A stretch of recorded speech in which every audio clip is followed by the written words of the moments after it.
thanks for everyone who's come out so far, and definitely thanks to Kevin and Sterling. This would not have been at all possible without them. So glad to have them along, and so glad to have all you guys along as well. The spring of my senior year in high school, I got a package. It was a large envelope with a Charlottesville return address. Probably most of you got one as well. I was, of course, excited, and I tore it open. Inside were two things. There was a letter telling me I'd been accepted into the class of 2009, and there was a book called My UVA. Inside that book were pictures of my fellow students, my professors, and the people I'd spend the next 4 years of my life with. On the last page of this book, there was a picture of Thomas Jefferson's statue, the one that's in the rotunda, and there was a quote from a student leader.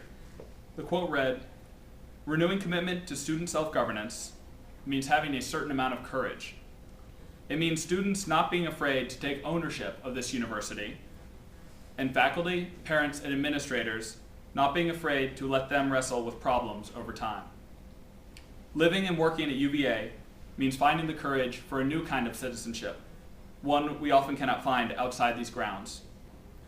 The quote caught my eye, and it seemed significant to me 3 years later, because even as the rest of this booklet changes from year to year, each time a new student gets into UVA, he or she reads about student self-governance and our school's commitment to it. I came here believing and hoping to find UVA just as beautiful and just as perfect as it had been depicted in the My UVA booklet. For the most part, it was right.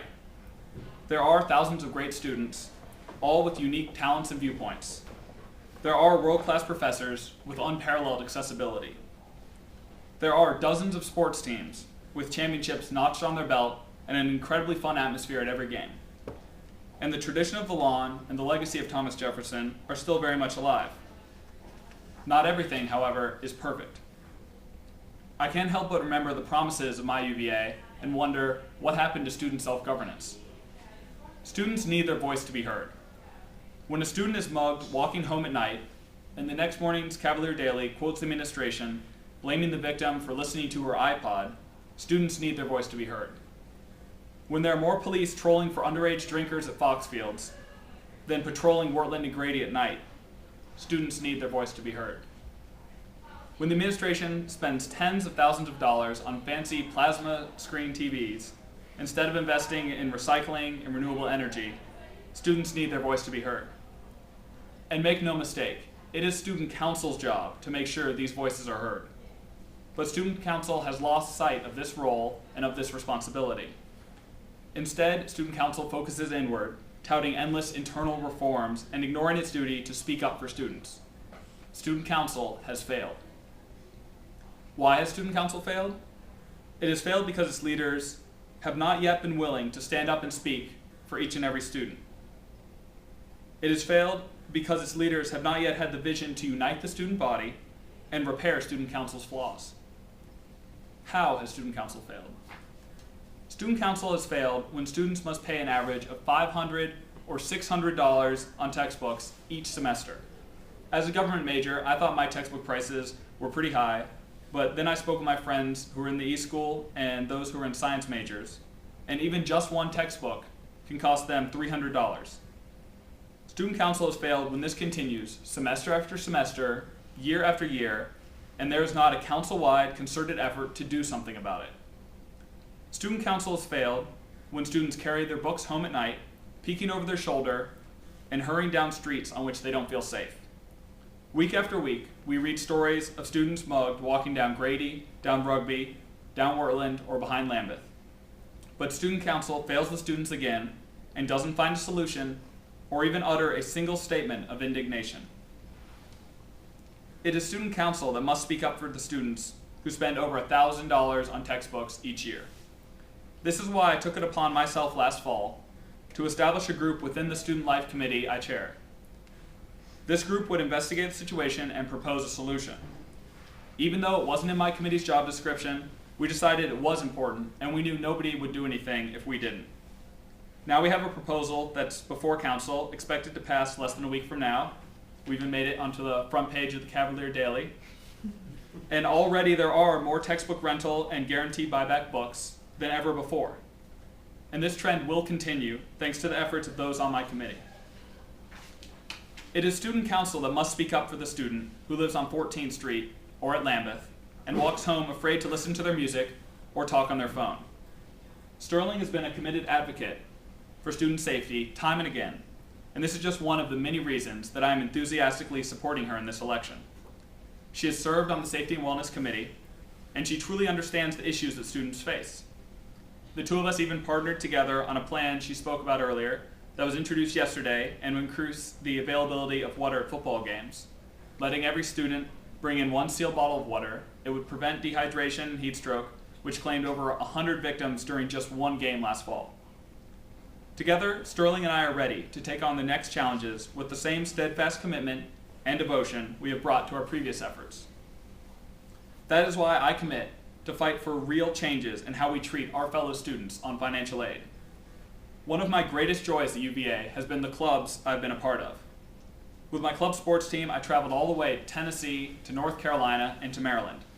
And these experiences have been every bit as important as the experiences that occur in the classroom.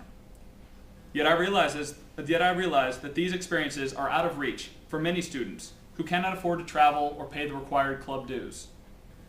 Students who want to join fraternities, sororities, sports teams, CIOs, or to study abroad should be able to do so regardless of financial situation. The full university experience, the stuff beyond the classroom and the meal plan, should not be denied to our fellow students because of financial need. Sterling and I would establish a program of CIO scholarships to help out with the burden of club dues, and we would extend this program to include grants for Greek life and other activities. And it's not just on these issues that we need to hear the voice of students. We, the students, are clamoring for attention on the environment too. But we cannot wait on the administration to act for us. When the consequences of our inaction manifest themselves 60 years from now, President Castine will be long gone, but you and I will still be around. It is our generation's duty to speak up, to take leadership and ownership of this cause and of this earth. While personal responsibility is certainly an important part of this endeavor, the community has a role to play too. Student groups have shown us this path, starting projects like handing out free compact fluorescent light bulbs and leading educational efforts. Student Council has done a small part too, with the help of its new Environmental Sustainability Committee. But we must do more. This is why I wrote a referendum which would grant the Environmental Sustainability Committee status as a permanent committee on Student Council. This is why I'm proposing that Student Council convert the first floor bathrooms in Newcomb, already in dire need of renovation, into model green bathrooms with the latest technology to reduce paper waste while saving water, electricity, and money. Student Council should also play another role in this effort, creating a new source of funds for green ideas that come from students. We should be encouraging creativity by pooling funding, both from already established sources and from fundraising specifically undertaken for this green fund. When students make a class gift, they should have the option to give back to UVA by helping their classmates in this way, encouraging creativity by funding what may become the next great idea in environmental sustainability. It is time for Student Council to take a positive role, creating a fund that can make things right rather than just casting blame when things go wrong. And we need more ideas like these from student groups and on a wider range of issues. This is the power of students at our university, to lead the efforts in new areas that are important to our generation. This is the potential of Student Council, to be there every step of the way, providing funding, publicity, and leadership to ensure that students have the tools to blaze their own trail. For all these reasons, today, I announce my candidacy for Student Council President.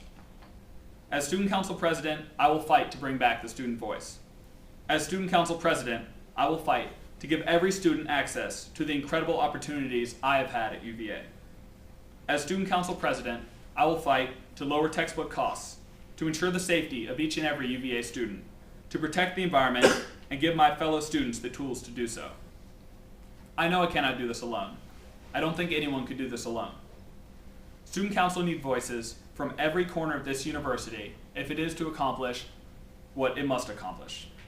Student Council needs your voices if it is to accomplish what we must accomplish. This election isn't about a person. It isn't about a ticket. This election is about a movement. a movement to take back student council and bring the student voice back to UVA. I believe that with a new vision and the right leadership, student council can accomplish all these things. And with your help, we can prove it. Thank you.